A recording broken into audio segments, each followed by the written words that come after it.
Mais la prévention, c'est pas simplement de ne pas fumer, de faire du sport, c'est aussi d'utiliser des moyens qui nous sont donnés par la nature.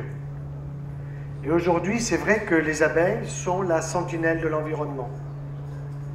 Autrefois, la sentinelle de l'environnement, c'était le canari, au fond des mines. Il était dans une cage, et quand au fond de la mine, à Monceau-les-Mines, il commençait à piquer du nez, on disait aux mineurs, dépêchez-vous de grimper, ça va péter. Aujourd'hui, les abeilles, elles disparaissent malheureusement, puisque ceux qui ont un cheptel d'abeilles, dans une ruche, ils perdent à peu près 30 à 50% de leurs abeilles en une année. Avant, c'était 10%. J'ai vu récemment un jeune apiculteur qui me disait, cette année, c'est la catastrophe, j'ai perdu plus de 50% de mon cheptel. Mais comment se fait-il qu'un chirurgien soit venu vers les abeilles? C'est une histoire assez étonnante que l'on comprend souvent avec le temps. C'était en 1969, vous voyez, le siècle dernier.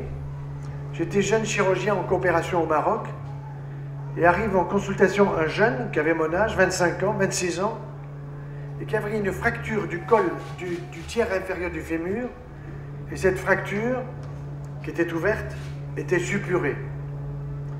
Et il avait vu des tas de médecins, il s'était dit, bah, peut-être un jeune chirurgien français, ils ont la compétence, ils savent les choses modernes, il va me soigner et m'éviter de perdre ma jambe. Je l'ai montré à un de mes patrons qui était d'origine belge et qui avait une grande compétence, qui avait l'âge que j'ai aujourd'hui. Et le patron, chirurgien belge, me dit, petit, c'était moi, demain tu l'amputes. C'est comme si moi, on m'avait coupé la jambe. Et donc, après la visite, je suis allé voir le jeune, je lui ai dit, foutez le camp, parce que sinon, demain, je vous ampute. Ne restez pas. Et voilà qu'il me dit, est-ce que, monsieur, demain, est-ce que je peux mettre dans la plaie, là, dans le trou, du miel? Je dis, oui, bien sûr. Il m'aurait dit, est-ce que je peux mettre du jus d'orange, du jus de banane? J'aurais dit, oui, bien sûr. Il est parti, perdu de vue. 3 mois plus tard, il revient, cicatrisé. Qu'est-ce que vous avez fait?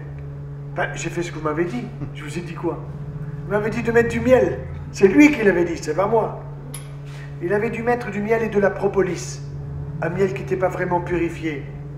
Il m'avait raconté qu'il avait des abeilles qui étaient venues prendre du miel, du sucre, mais aussi piquer tout autour de la plaie.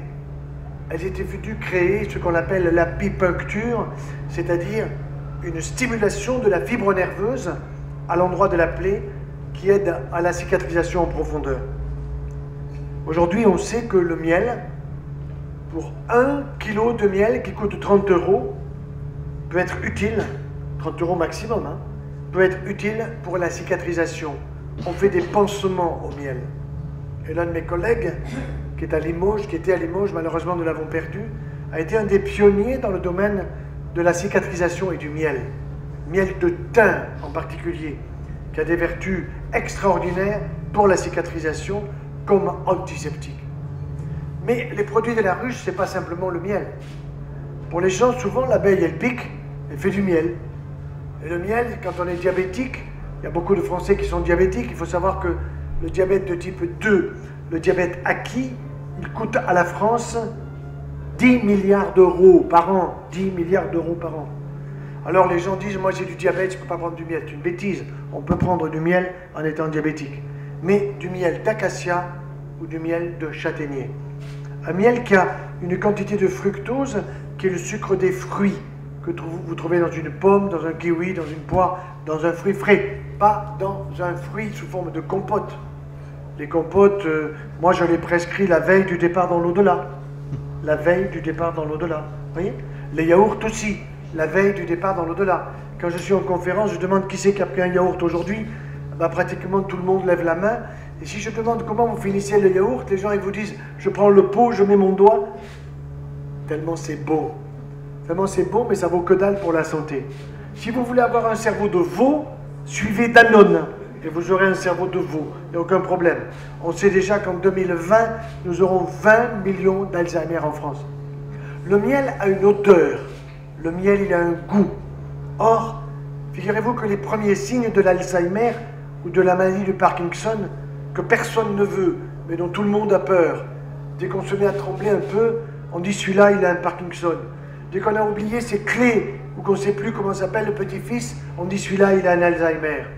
Mais le premier signe de l'Alzheimer, le premier signe du Parkinson, ce n'est pas ce que je viens de dire, c'est la perte du goût et la perte de l'odorat. La perte du goût et la perte de l'odorat, ça veut dire quoi? Ça veut dire que quand nous avons un aliment dans la bouche, en général, nous faisons comme les chiens, comme les animaux. Nous le mangeons à peine, nous le mastiquons à peine, et nous le faisons descendre le long de l'ésophage, alors qu'il faut le mastiquer longuement. Nous avons 6 glandes salivaires, 2 parotides, 2 sous-maxillaires et 2 sublinguales. 6. Elles fabriquent chaque jour, si je mastique bien, 1 litre de sang de salive par jour. Si je mastique pas, si je mange très vite, je ne goûte pas les aliments, et alors j'ai un problème de digestion, j'ai un problème de ballonnement, j'ai des problèmes de tube digestif, j'ai ce qu'on appelle de la perméabilité intestinale. Il faut savoir que les papilles linguales, ici nous en avons des millions, et ces papilles linguales, nous les refaisons, mesdames et messieurs, toutes les semaines. Nous sommes le 21 septembre. Eh bien, le 1er octobre, la papille qui finit sa vie dans votre bouche, ou qui la commence, elle va être remplacée par une autre. Mais vos papilles, vous les changez que si vous les stimulez. Si vous prenez des aliments trop chauds, si vous ne les mastiquez pas, si vous ne goûtez pas les aliments quels qu'ils soient, alors vous allez perdre le goût. Et l'odorat. Et sur l'odorat, j'ai écrit un livre. En plus des abeilles et du chirurgien, j'en ai écrit un autre qui s'appelle Le thym et le chirurgien. Figurez-vous que le thym, il y a des chémotypes de thym différents qui ont des odeurs particulières.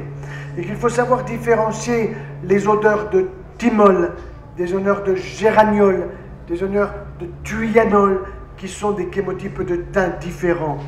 Et si vous n'arrivez pas à les détecter, ces différences, alors c'est que vous avez un problème d'odorat. Or, nos lobes olfactifs, qui sont en relation avec des nerfs ici que nous avons, qui sont plus nombreux que nos cheveux, très fins, et qui mettent tout simplement l'extérieur de notre monde en direction de notre cerveau, ces lobes olfactifs, nous les faisons tous les 3 mois.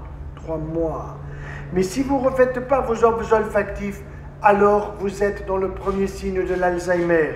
Ça veut dire, monsieur, que quand vous offrez une rose à votre dame, il faut qu'elle soit bio, parce qu'elle exhale la rose. Et si elle ne sent pas la rose, elle a un problème d'un Alzheimer dans les 4 à 5 ans qui viennent. C'est important à savoir. Quand le miel n'a pas de goût, c'est que soit vous ne l'avez pas le goût, soit c'est un miel qui vient de Chine. Il faut prendre du miel de Bourgogne, du miel de chez vous, du miel de l'agriculture biologique, du miel de proximité. Mais dans les produits de la ruche, il n'y a pas que le miel. Le miel, il contient énormément d'éléments. Figurez-vous qu'il contient de la vitamine C. Comment l'abeille fabrique-t-elle de la vitamine C comme une plante fabriquerait de la vitamine C? Oui, il y a de la vitamine C.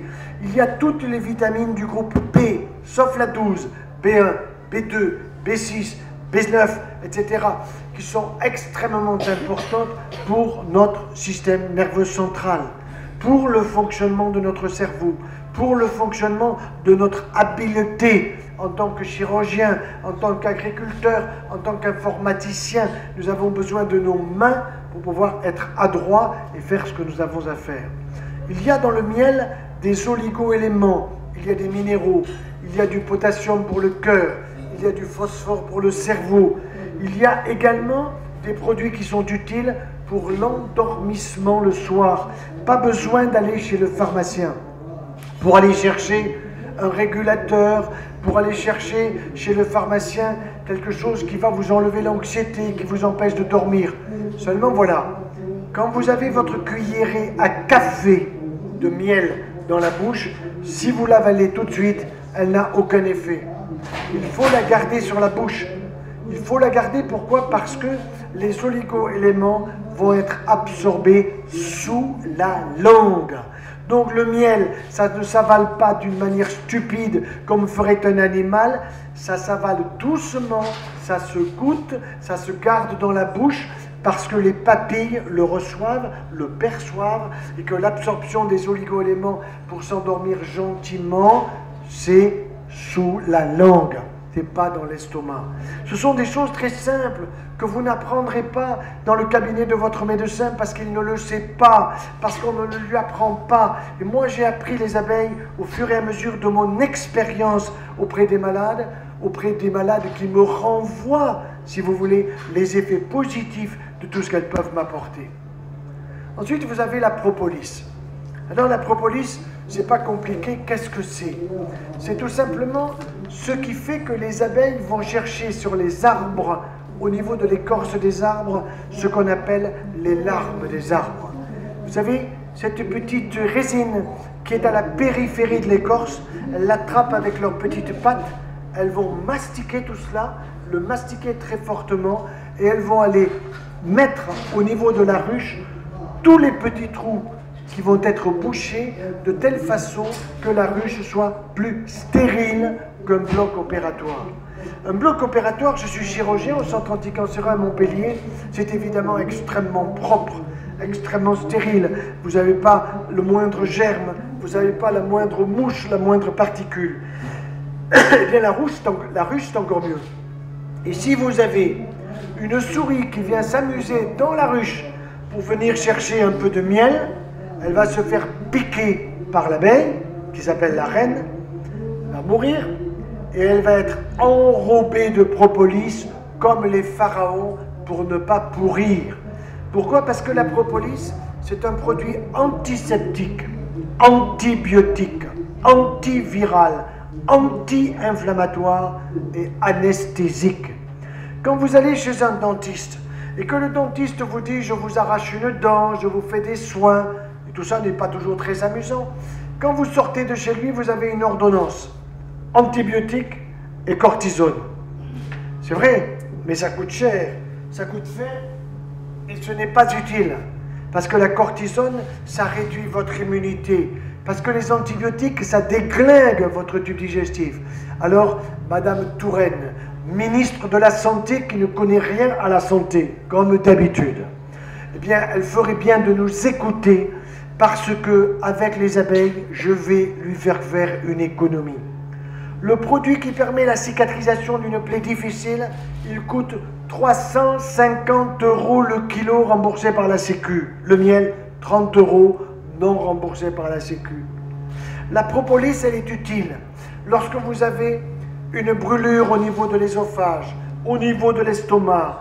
Lorsque vous avez un Helicobacter pylori, vous la sucez, vous ne la mastiquez pas, vous la laissez fondre dans la salive et elle va descendre gentiment le long de l'ésophage pour protéger d'une brûlure, d'une inflammation, d'une gastrite et d'un ulcère.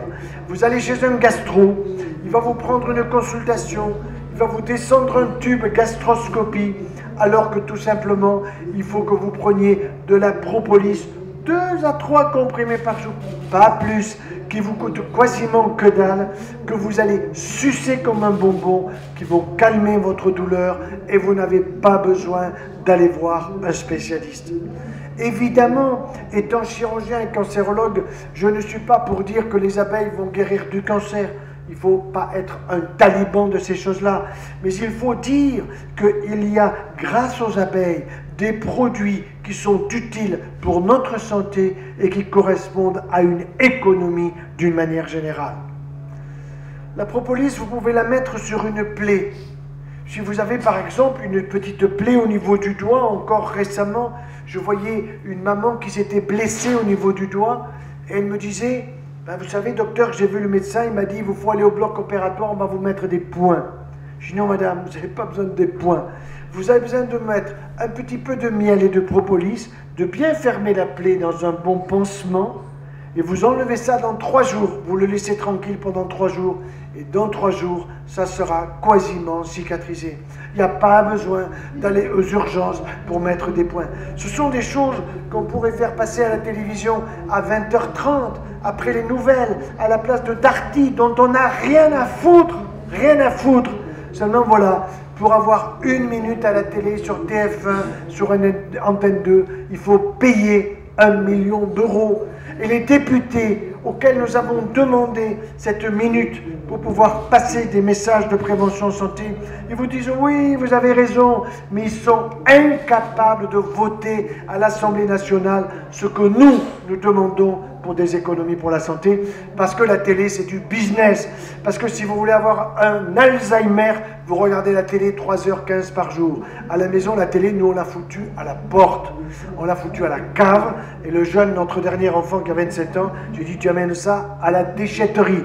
Voilà tout ce que ça vaut. Ça vaut que dalle pour notre santé psychique. Internet, oui, parce que c'est interactif, mais la télé, quand je demande à un couple en consultation, dites madame, c'était quoi le film hier sur la 6, la 2, la 5? Alors elle se tourne vers son mari et dit, chérie, c'était quoi le film qu'on a vu hier soir? Alors ils finissent par trouver le titre du film. Je dis, bon, c'était un film où il y avait des morts, hein, où il y avait un criminel, un truc un peu difficile. Qui c'était celui qui a tué?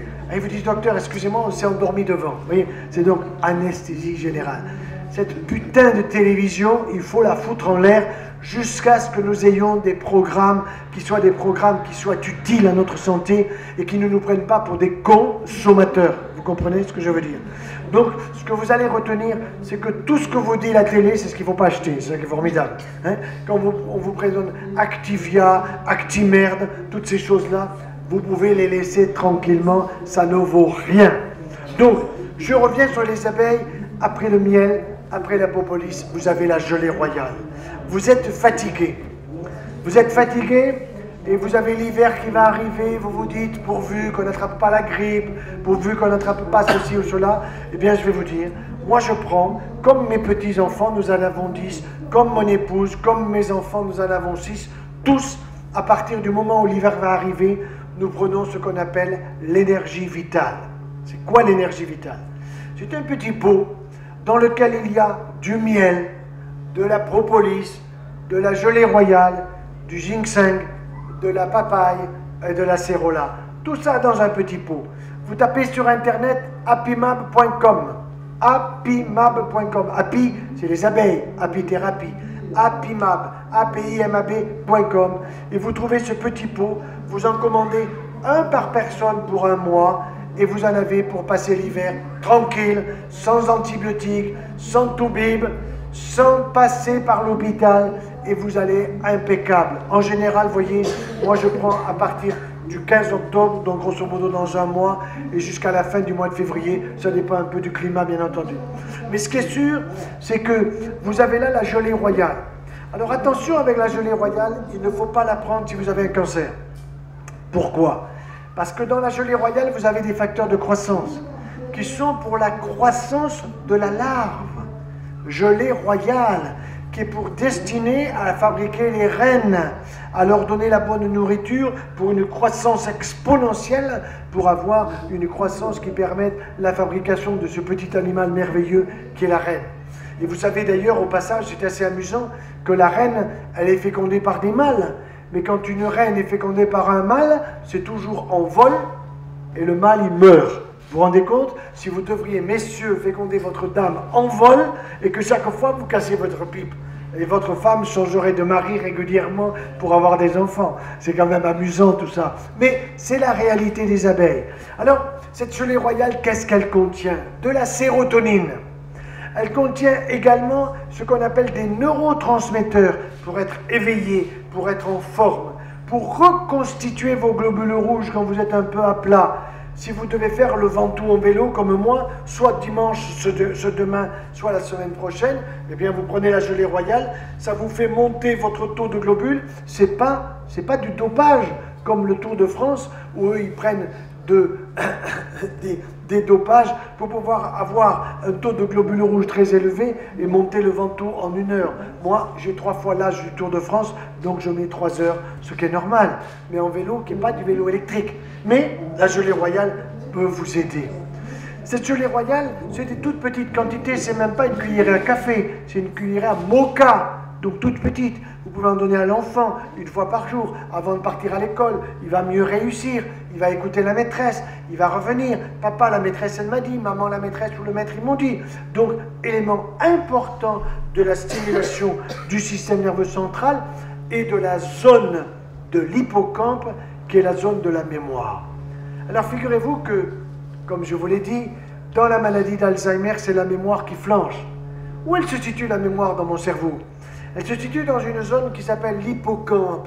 Et l'hippocampe, c'est la forme d'un cheval marin au centre du cerveau, à droite comme à gauche. Et c'est une zone extrêmement importante qui est au centre parce qu'elle est protégée des coups, parce que c'est quand même fondamental, la mémoire, pour savoir ce que j'ai à faire demain matin, ce que j'ai fait la veille, l'avant-veille, pour stimuler tout ce qui peut nous passionner. Eh bien, figurez-vous que la stimulation de la mémoire, c'est effectivement l'utilisation, en plus du goût, en plus de l'odorat, d'avoir une bonne alimentation. Et cette bonne alimentation va vous apporter des oméga 3. Et ces oméga 3, il n'y a pas besoin d'aller chez le pharmacien, il y a besoin d'aller le chercher tout simplement dans les poissons, dans les fruits de mer ou même dans le chocolat. Je suis en train de terminer un livre qui s'appelle « Le chocolat et le chirurgien » où j'exprime justement tous les goûts que peuvent nous apporter le chocolat. Et les oméga 3, c'est des graines de lin qui sont mélangées au chocolat et qui apportent une quantité d'oméga 3 indispensable à notre système nerveux central. Ça s'appelle, tout simplement, vous le trouverez sur Internet, Oméga Choco. Donc, comme j'ai fait les abeilles et le chirurgien, le thym et le chirurgien, pour le problème de l'odorat, eh bien, j'ai fait aussi le chocolat et le chirurgien. Après, je ferai la vache et le chirurgien, je ferai le vigneron et le chirurgien, et à la fin, ma femme fera la femme du chirurgien. Vous voyez? Mais on a encore le temps. Alors, il y a ensuite un autre élément qui est très intéressant avec les abeilles, c'est le problème du venin. Alors vous allez me dire, moi le venin, j'ai peur parce que je suis allergique. On est tous allergiques plus ou moins au venin. Puisque quand une abeille vous pique, d'abord elle casse sa pipe, d'une part, parce qu'elle s'évagine complètement et elle se défend. Mais en même temps, ce qui est intéressant, c'est que vous pouvez avoir une petite réaction un peu rouge, bon, qui est tout à fait normale, une réaction histaminique. Donc la création à un endroit très précis de votre peau, de l'endroit où vous avez été piqué, d'une réaction d'histamine qui donne la rougeur et l'inflammation. Mais si vous avez une grande allergie, vous pouvez avoir une allergie plus importante, c'est évident. Bon. Donc, il faut, quand on utilise ce qu'on appelle l'apipuncture, c'est-à-dire l'utilisation du venin d'abeille dans un certain nombre de maladies que je vais vous préciser, eh bien, ce qu'il faut, c'est vérifier d'abord qu'on n'a pas une allergie trop importante. Donc, vous mettez un peu de venin d'abeille sur la main, pas de rougeur, en l'appliquant simplement sur la peau sans se faire piquer. Et puis, si vous n'avez rien, si c'est rouge, ça veut dire que vous avez une allergie. Et si vous n'avez rien, vous le mettez simplement sur la lèvre. Et soit elle gonfle un peu, vous avez une allergie, il ne faut pas aller plus loin, soit elle ne gonfle pas et vous ne risquez rien. Alors, on va utiliser le venin d'abeille dans le cadre de ce qu'on appelle l'apipuncture. L'apipuncture, c'est quoi? Vous entendez acupuncture, et apipuncture, c'est des ponctions sur les zones de l'acupuncture, mais chez des personnes qui ont soit une sclérose en plaques, soit une sclérose latérale amyotrophique, et qui vont ainsi, dès le début de la maladie, reculer les effets de la maladie par une stimulation dans les zones qui sont fatiguées. Par exemple, vous avez une sclérose en plaques et c'est le bras droit qui ne va pas bien parce que vous n'arrivez pas à attraper votre verre, eh bien, vous allez vous faire piquer sur des points d'apipuncture de votre bras. Et j'ai préfacé un livre qui s'appelle « Les abeilles ont guéri ma sclérose en plaques » par une femme assez remarquable de la région du Languedoc-Roussillon, pas loin de Montpellier, qui a écrit ce livre parce que, quand elle a eu sa sclérose en plaques, elle a refusé les traitements lourds qui n'avaient pas déjà d'efficacité, et comme elle avait un papa qui était dans la piculture, elle a dit, moi, je vais me soigner avec tous les produits. Et elle a pris du miel, de la propolis, de la gelée royale, des pollens, je vais en parler maintenant, et également, elle a fait de l'apipuncture. Et quand elle m'a raconté son histoire, je lui ai dit, mais il faut écrire un livre. Elle me dit, mais j'ai fait un petit polycopier. Alors elle m'a envoyé son petit polycopier, et puis je l'ai aidé à en faire un livre de qualité, qui d'ailleurs est très demandé actuellement par toutes les personnes ou les familles qui ont quelqu'un dans leur famille qui a une sclérose en plaques ou une sclérose latérale amyotrophique. Ensuite, il y a les pollens. Alors les pollens, ça c'est quand même extrêmement intéressant parce que vous savez que l'abeille, elle va chercher le miel là sur les fleurs. Mais encore faut-il qu'il y ait des fleurs. Encore faut-il qu'il y ait des fleurs. Alors par exemple, je le racontais au journaliste tout à l'heure qui m'interviewait de Saône-et-Loire, c'est ça? Et je lui disais qu'en Alsace, et lui me disait que c'était également à Grenoble, on avait vu des abeilles qui faisaient du miel bleu. Alors on les a suivis. On a mis un flic derrière les abeilles, si vous voulez, pour suivre un peu où est-ce qu'elles vont. Chercher des fleurs bleues, pas du tout. Comme il n'y avait pas de fleurs, elles ne sont pas folles les abeilles, elles vont là où il y a du sucre. Et donc elles allaient dans une fabrique de bonbons bleus. Et elles allaient chercher du sucre des bonbons bleus qu'elles piquaient pour en refaire un miel qui était coloré. Donc ça démontre quelque chose qui est grave. Ça démontre que dans notre société, nous n'avons plus assez de fleurs. Et que ce soit la Languedoc-Roussillon, la Bourgogne, que ce soit n'importe quelle région de France, vous n'avez pas besoin d'aller chercher du miel en Chine. Quand vous avez du miel de Chine dans les supermarchés, regardez bien les étiquettes, vous n'y touchez pas. C'est de la saloperie.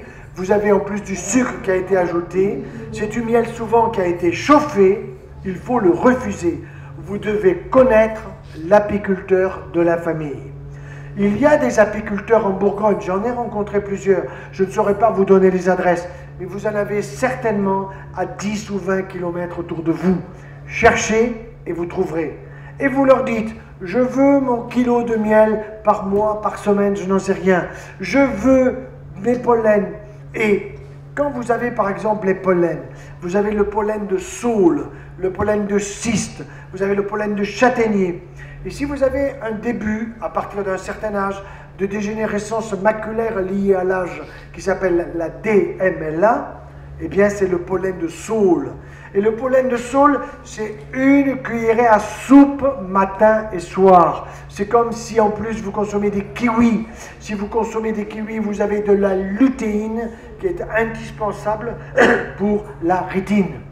Si vous utilisez aussi de la salade comme la laitue, dans la laitue bio de qualité, pas la laitue saupoudrée de saloperie de l'agriculture productiviste, vous avez de la lutéine.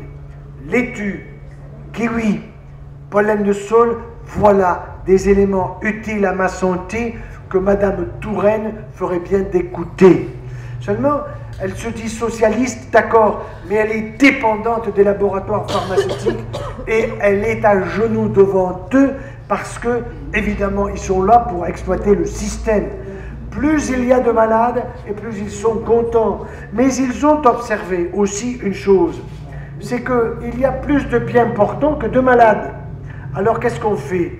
On propose aux bien portants de prendre des médicaments pour éviter des complications, de l'ostéoporose, de la ménopause. On vous dit que la ménopause est une maladie. On vous dit qu'on va tous finir en poussière, ça c'est sûr, quoi qu'il arrive. Mais normalement, on finira en poussière pas avant 120 balais. On nous propose déjà les maisons de retraite. Vous avez 60 ans, oh là là, à préparer la maison de retraite. Est-ce que vous avez préparé vos obsèques? Est-ce que vous avez préparé tout ça? Tout ça, c'est des conneries sans nom qui sont destinées à nous exploiter. Je l'ai dit à M. Migliorini, pour lequel j'ai une immense estime. Je donnerai prochainement une conférence qui sera sur le thème « Voulez-vous un Alzheimer ou un Parkinson ?» Voulez-vous ça ou bien plus savoir où c'est que vous êtes? Et si vous voulez, je peux vous aider. Comme si vous voulez avoir un cancer, je peux vous aider. Donc, je sais bien que personne ne veut tout ça, mais je pense, voyez, qu'avec un peu d'humour, et moi je suis joyeux 24 heures sur 24, on peut passer beaucoup de messages. Et je suis content parce que je regarde les amphithéâtres, en général, il y a plus de femmes que d'hommes. Et c'est important, parce que quand vous informez une femme en France, vous en informez 100 d'un coup. Parce qu'au marché, elles vont en parler, à la foire du Creusot, tout ça. Bon. Par contre, quand vous informez un homme, vous en informez la moitié d'eux. Sauf si vous lui parlez de sexualité. Alors là, il écoute. Bon. Mais, voyez-vous, ce que je veux vous dire, c'est qu'à travers cette expérience de la nature, les abeilles d'un côté, le miel de thym de l'autre, cette plante fabuleuse, le thym, qui est absolument nécessaire pour apporter de la vitamine K, pour protéger les salades de l'oxydation. Vous saupoudrez vos repas de thym, vous stimulez votre odorat pour éviter l'Alzheimer. Eh bien, tout ça, je l'explique d'une manière extrêmement détaillée, de telle façon que les personnes, le grand public, soient au courant et puissent avoir des comportements de santé. Et ces comportements de santé ne sont pas aussi compliqués que cela. Vous savez que le grand Hippocrate, 500 ans avant Jésus-Christ, disait « vaut mieux… » Non, Hippocrate disait « pour se soigner, il faut bien s'alimenter. » Ou autrement, un aliment… Je cherche sa phrase. Que ton aliment, merci, mon épouse est là pour me souffler, que ton aliment soit ton médicament. Et un autre biologiste qui était Jean Rostand disait « vaut mieux un bon menu qu'une ordonnance ». Donc moi, je vous prescrirai des bons menus plutôt que des ordonnances. Ça vous coûtera moins cher, vous serez en meilleure santé, vous aurez de la joie à distribuer autour de vous, du bonheur. Voilà, maintenant, je suis prêt à répondre à toutes vos questions.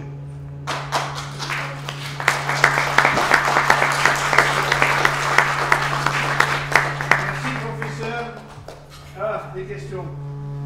Alors on y va pour les questions. Vous avez des multitudes. Tiens, monsieur, là, vous avez des choses à demander, je suis sûr. Je suis pas prêt, là.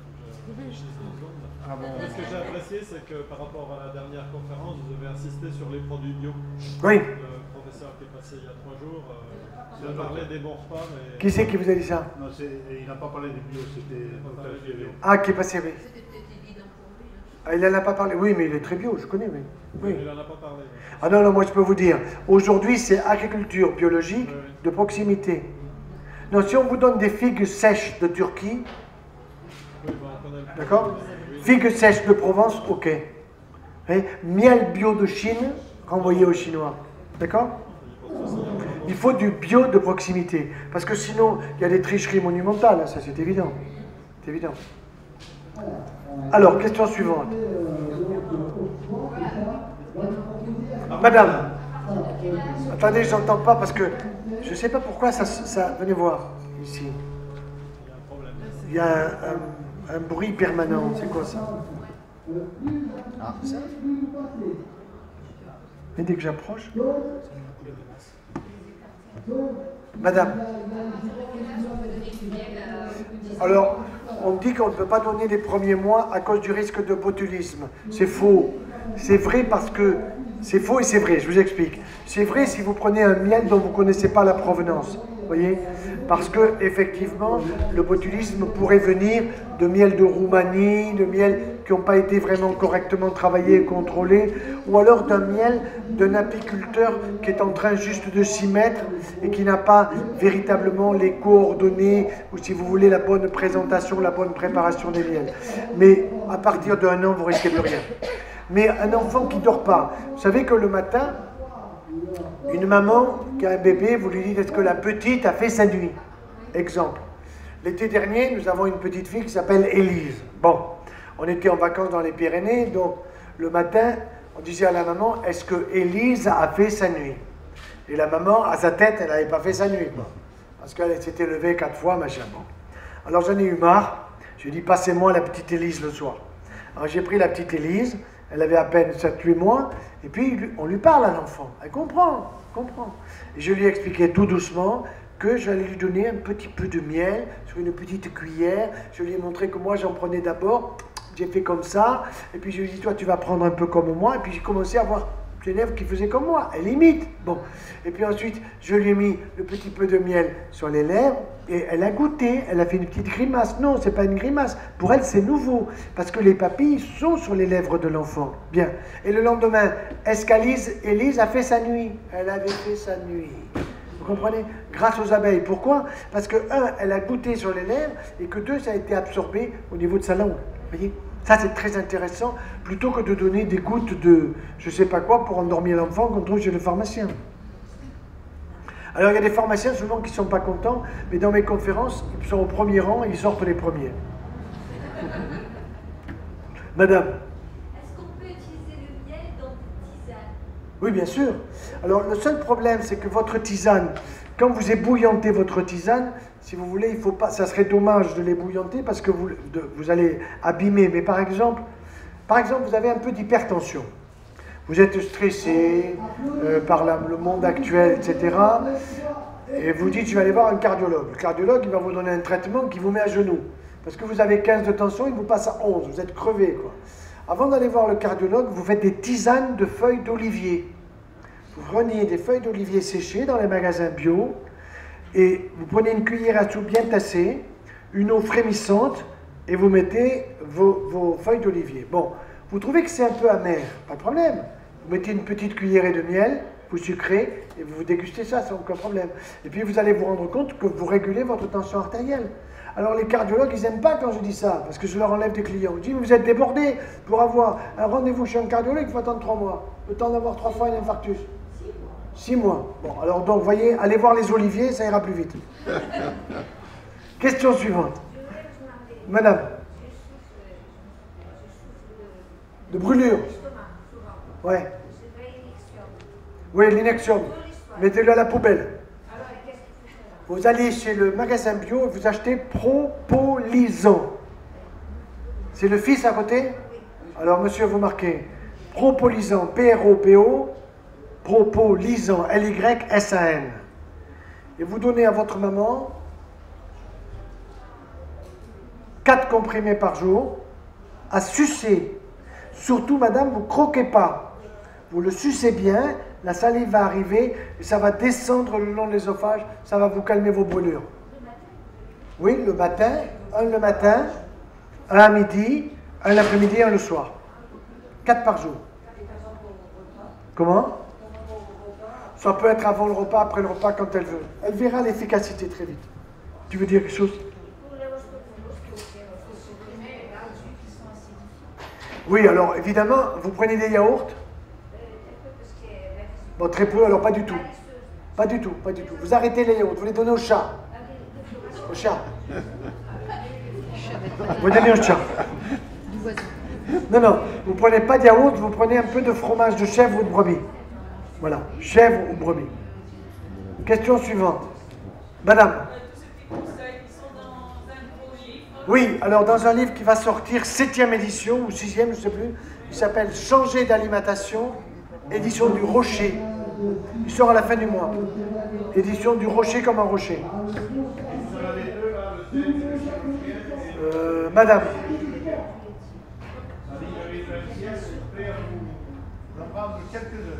Madame. Comment être sûr qu'un miel est bio? Est bon? Est bio ou est bon? Ah, est bio. Alors, je vais vous donner un exemple. Je suis allé visiter une ferme où il y avait du miel bio. Je voulais m'en assurer. Il avait été éco-certifié et j'ai pu vérifier que l'éco-certification était juste parce que c'était des miels, des bruyères qui étaient à peu près à 50 km de Bordeaux. Ça veut dire qu'ils n'étaient pas dans les vignes qui sont arrosées de pesticides pour faire du Bordeaux. Vous voyez? Et je suis allé voir ces bruyères, c'était à perte de vue, absolument fabuleux, énormément d'abeilles là-dedans qui étaient en train de butiner. Alors, il est certain que vous avez intérêt à connaître votre apiculteur et vous en avez dans votre région. Quand j'étais venu, je crois que c'était à Chalon, il me semble que nous étions ensemble, M. Migliorini, il y avait un apiculteur qui était là, et qui faisait un miel de qualité, mais il m'a dit, je ne le tiens pas, mon miel. Ça veut dire quoi, je ne le tiens pas? Ça veut dire qu'il en faisait, je ne sais plus, 1 ou 2 tonnes par an, et tout le monde venait en chercher tellement il était bon, quoi. Voilà. Question suivante. Alors, du miel de thym, c'est difficile, mais vous en trouverez davantage en Provence, En Provence. Ça existe, hein? Oui, alors laissez espagnols aux Espagnols, mais prenez du miel de thym de Provence ou du Languedoc-Roussillon, et puis surtout, ça sent le thym, hein? Vous vérifiez votre odorat. Question suivante. Madame. Ah, un témoignage. Parlez fort. C'est un témoignage qu'on m'a rapporté par Twitter hier. C'est une personne qui s'est blessée, qui s'est coupé un doigt, mais vraiment beaucoup, et qui s'est mis un pansement. Et 3 jours après,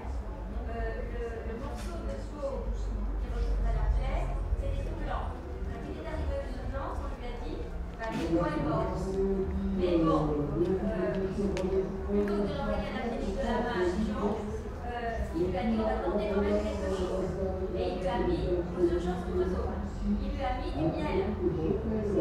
Son doigt s'est complètement refermé, régénéré. Et en Ça m'étonne pas. Très intéressant, très intéressant. C'est un témoignage, je l'ai vu dans d'autres cas, c'est tout à fait juste. Question, madame. Quelle quantité par jour? Quoi, de miel? Demandez à ma femme, c'est une grosse consommatrice, elle est à côté de vous. Combien tu en prends, toi, Christine?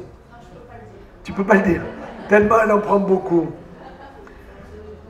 Mais je veille au surpoids, hein. Elle n'est pas diabétique. Hein. Mais à la maison, il y a tous les miels, hein, pratiquement. Ouais. Incroyable. Tant que ça, tu prends 2 cuillères à soupe au petit déjeuner. Gourmande. Question suivante.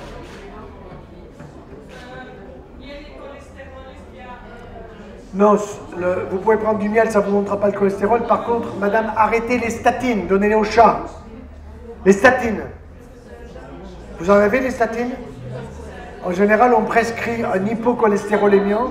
Ce sont des statines, ça s'appelle comme ça, qui vous donnent des tas d'effets secondaires, des problèmes articulaires, des problèmes hépatiques.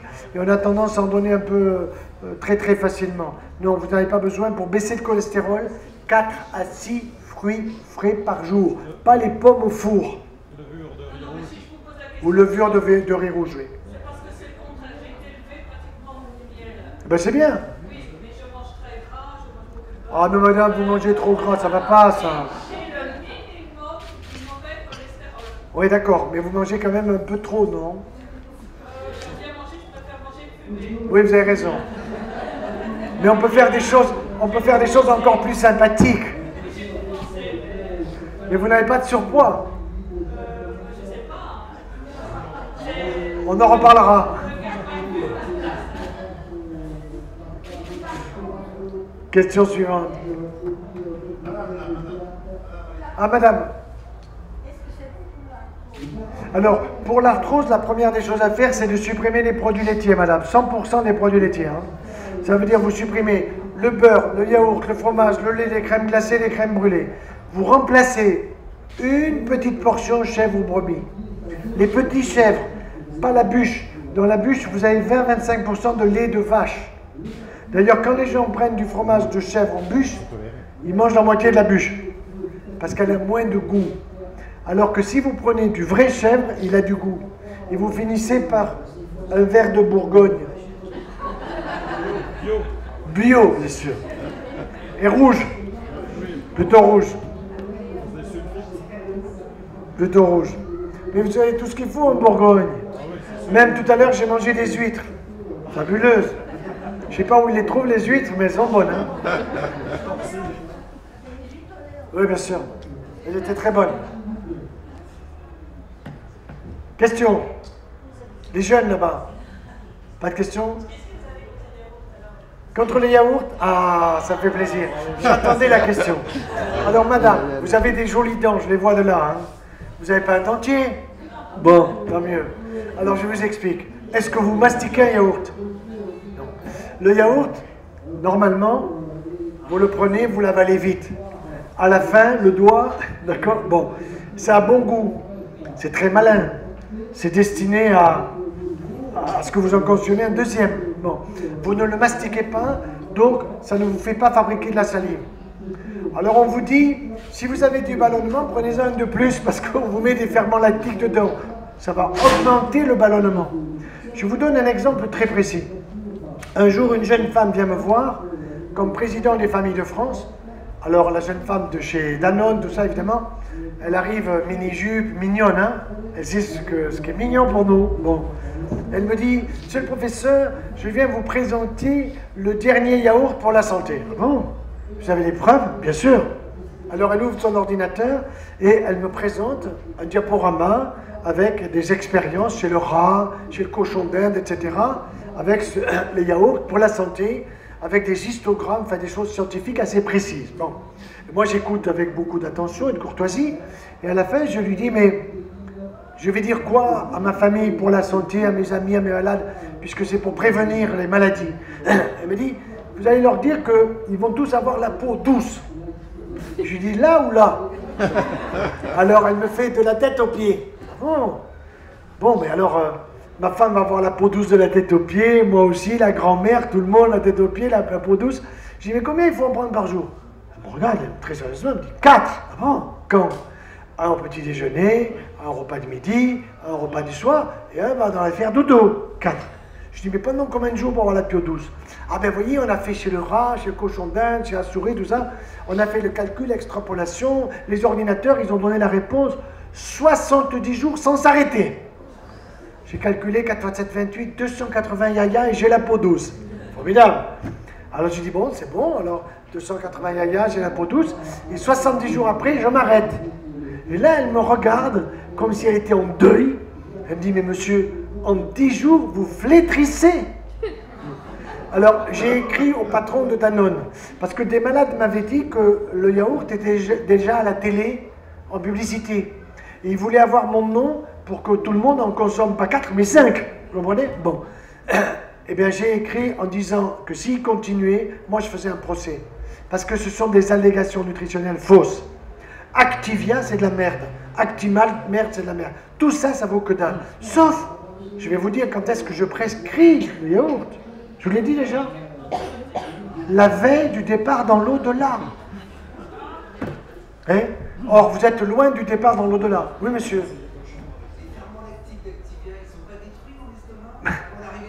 Mais ils valent que dalle. Bien sûr, ils vous font croire qu'ils sont actifs, alors que vous allez fabriquer les ferments lactiques vous-même en mangeant et en mastiquant les fruits, les salades, les bonnes choses que vous allez mastiquer. Vous avez des ferments lactiques également dans les pollens, en pagaille, dans le pollen dont j'ai parlé tout à l'heure.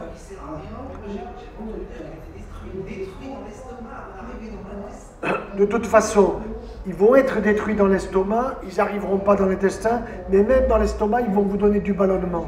Ce qui fait que les gens, par exemple, vous allez dans les dom-toms, j'aime beaucoup ces départements, Martinique, Guyane, etc., Réunion. Là-bas, ils sont extrêmement ballonnés. Et comme en plus, il faut énormément cuire les aliments, la cuisson à la vapeur douce, c'est extrêmement important pour avoir un aliment al dente. Alors là-bas, ils ne sont pas al dente, ils sont trop cuits. Ça veut dire que les fibres sont devenues du sucre. Et le sucre, c'est pullulation et c'est inflammation, putréfaction microbienne au niveau de l'intestin. Donc, erreur. Seulement, le yaourt, si vous voulez, je vais vous dire, c'était une indication au départ chez des malades.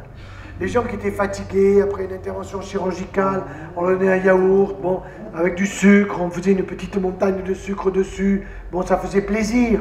Mais maintenant, il faut le consommer tout le temps. Il faut le consommer tout le temps. Alors on vous le met aux fruits, pas aux fruits. Un jour, j'ai vu une maman qui m'a dit, moi, mon petit, j'arrive à lui faire manger des fruits. Ah bon? Et comment? Ben, grâce au yaourt. Grâce au yaourt. C'est aberrant. C'est pas des fruits, c'est des faux fruits. Oui. Pour tout le monde. La veille du départ dans l'au-delà. Donc l'enfant qui vous dit, alors je déconseille Nutella, soda, coca, yaya, tout ce qui est en A. Tout ça, vous avez de la pub à la télé tout le temps, c'est ce qu'il faut pas. Par contre, ayez une bouteille de Coca-Cola chez vous pour nettoyer les tapis. Pour faire les cuivres, vous savez, quand vous devez nettoyer les cuivres où il y a un peu de poussière. Voilà. C'est tout, ça vaut que dalle, ça vaut que dalle. Madame.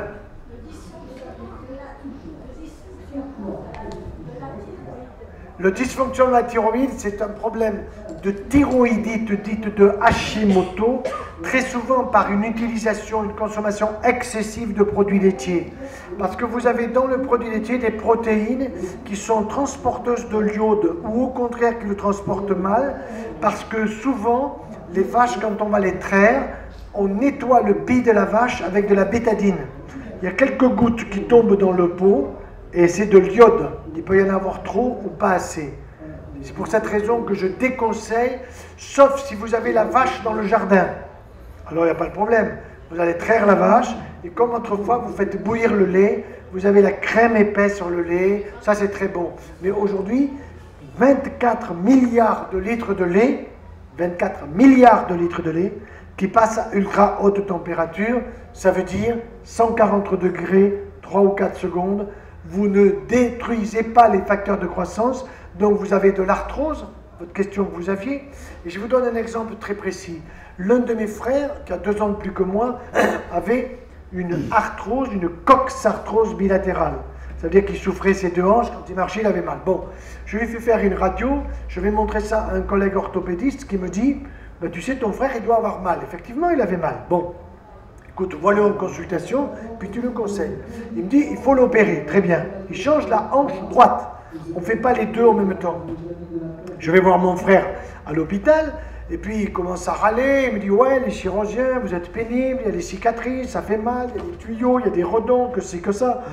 Alors, en plus, c'est la rééducation, plus dans 3 mois, l'autre hanche. Alors je lui dis, mais est-ce que vraiment tu veux te faire opérer de l'autre hanche? Il me dit, mais j'ai mal. Il me dit, mais tu as une solution pour éviter l'opération? Je lui dis, bien sûr. Quelle est ta solution? Il faut que ta femme écoute la mienne. C'est tout.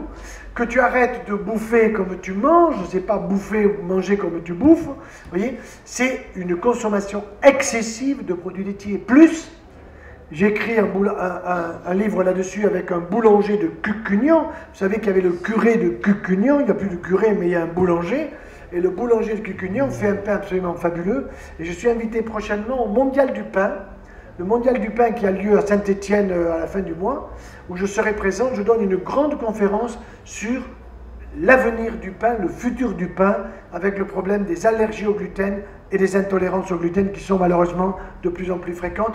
Il faut revenir aux semences anciennes quand le blé nous arrivait aux épaules, alors que le blé nous arrive à peine à l'ombilic aujourd'hui. Hein?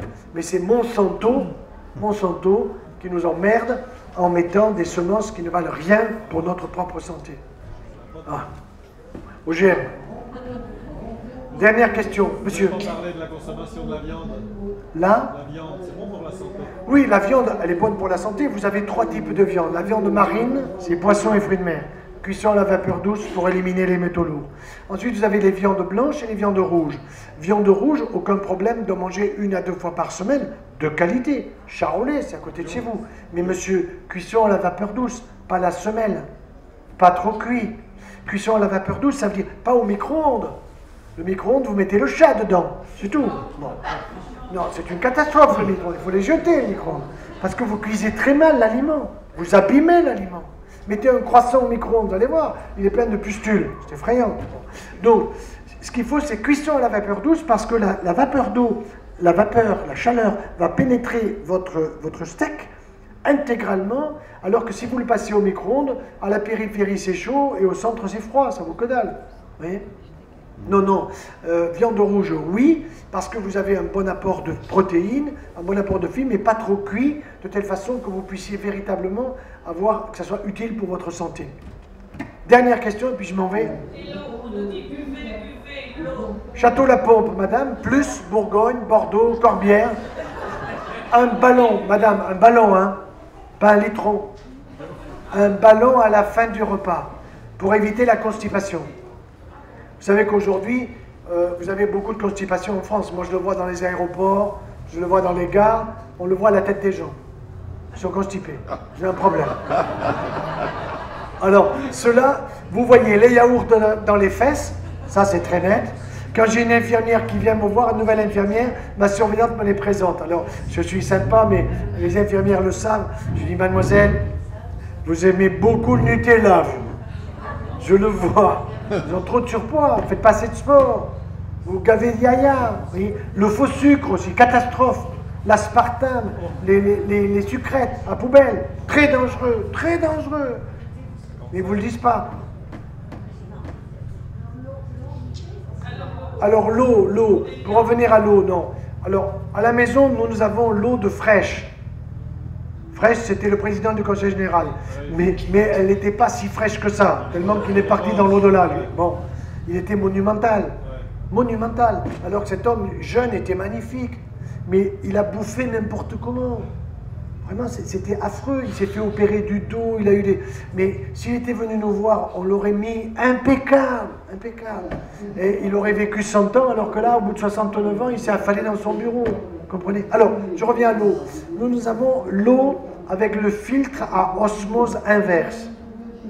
Filtre à osmose inverse, ça vous coûte, au début c'est un investissement, mais vous allez avoir une autre qualité pour le café, pour le thé, pour le chocolat, ce que vous voulez prendre comme boisson, alors que l'eau parfois du robinet n'est pas bonne. Mais quand nous sommes en vacances dans les Pyrénées du côté de Font-Romeu, on n'a pas besoin de la filtrer, l'eau est délicieuse.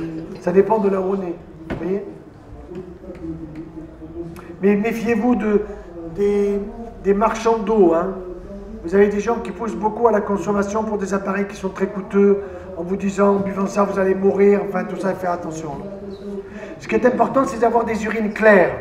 Je me souviens un jour d'un homme qui me dit, monsieur, moi je pisse comme de la bière.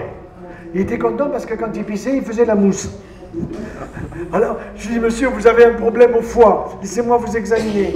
Il avait un foie qui dépassait de 3 travers de doigts. Bon, et lui, il était fier de pisser de la mousse. Il aurait presque bu ses urines, ce malin. Bon. Non, ça, c'est une catastrophe. Il faut des urines claires, les plus claires possibles, comme de la flotte. Très important. Dernière question, et je m'en vais à Lyon. Monsieur, j'entends pas. Pour l'eau gazeuse, prudence. Prenez, moi je dis le filtre à osmose inverse, et puis déjà c'est pas mal. Hein. Alors maintenant on vous dit, pour avoir des bulles, vous digérerez mieux. Prudence, prudence. Pépette. Donc une personne a déjà la maladie d'Alzheimer et Parkinson Depuis combien de temps? depuis 5-6 ans. Alors, on est en train de mettre au point, ça nous l'expliquons dans le livre Le teint et le chirurgien, un petit kit de stimulation de l'odorat. Et on sait, je l'explique d'une manière détaillée, que quand on stimule l'odorat chez des personnes qui ont un Alzheimer plutôt au début, on arrive à le reculer de 5 ans. Alzheimer ou Parkinson. Mais est-ce que l'Alzheimer de la personne que vous connaissez est un Alzheimer qui fait que la personne a vraiment perdu totalement... Un dérivé, bon. Alors, à fond, stimuler l'odorat. Offrez-lui dès demain des roses bio. Et offrez-lui du miel de thym, de romarin, du jasmin, des fleurs. Stimulez son odorat à fond. Avec plaisir.